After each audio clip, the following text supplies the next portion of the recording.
ngasi Manipur gi manung amasung mapan gi tongan tongan ba mafam sing da khundari ba yelhou lining chatpa kanglei cha mitei singna sajibu nong mapan ba chairau ba hina khangnari ba sahi haubugi thoram harau tayamna pangthok nakrei ningsing ba thoktraba matam dagi hauna lamdam sigi kanglei cha mitei singna ari ba sahi ga anau ba sahi ga sinabagi thoram sajibu nong mapan ba numitta laibak ningthau yauna lamdam sigi miyamna kumon khudingi sajibu chairau ba hina pangthok tuna lakli wasatlon pathuk ki matung inna sajibu nong mapan ba numit asi taibang mapuna tarang mapau pirakpa lining lon gi senglaba numit amasu oina longnari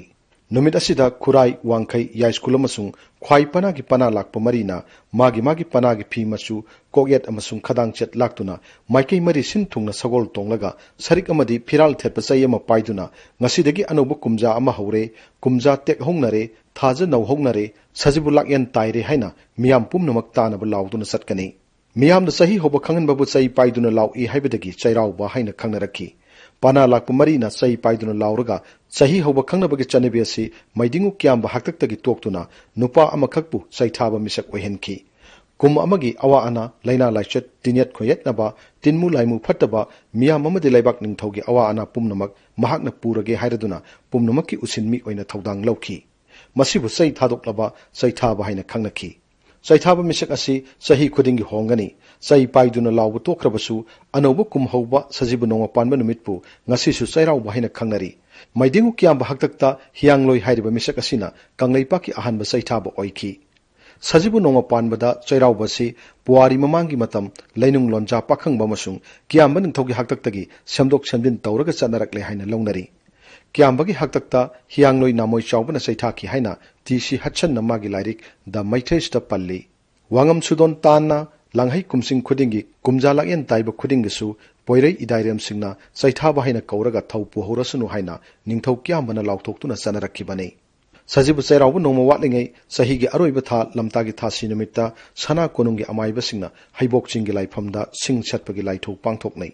thorom masigi mapung oiba wakhalllondi lamtagi ahanba thangji numitta layam saroi ngaroi singna khundinaduna lakadoriba kummadugi sigidaba migi masing singthek singthakhiba adudagi kalhongnaba sihanna hanbidanaba sing chatpiyu haina thongni jabagi thoromni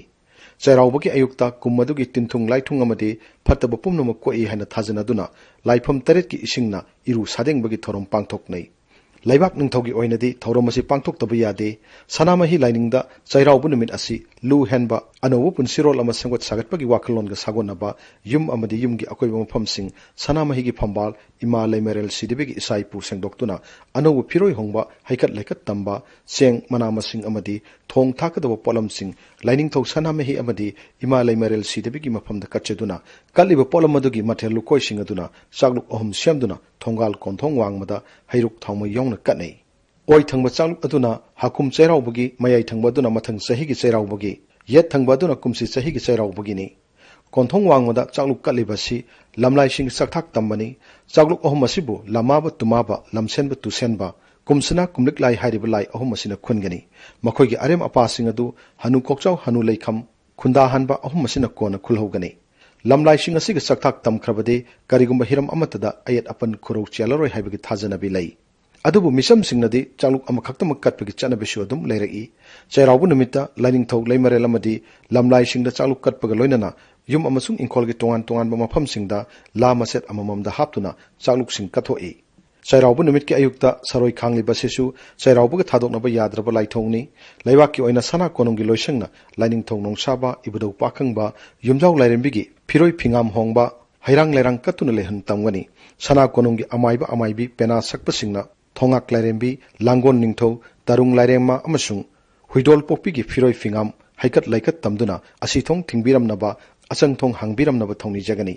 sana konongda lairiba mangang luang khuman singu ahum asigi phiroi phingam hairuk lairuk tamduna laibak miyamgi pukning loksing oinanaba maichau sing aduna sahi adugi tungda oirakadaba puyada iriba laina laichat afafata pothok chathok mahi marongda tilkang taba laingaklon wayal thaudagi warol pumnamak pathoktuna laibak ningthau angam athau amadi laibak miyamda khanghanduna wakhal loksing amadi mangal pibigani kong balai thong phatpa sajibu laikhun phunba haiba sajibu gi tari ni panbada pangthokliba kum amagi laina laichat afaphatagi khudam sangnam yengbagi thauramasisu chairaubaga thadoknaba yadraba laithoksingi manungda amani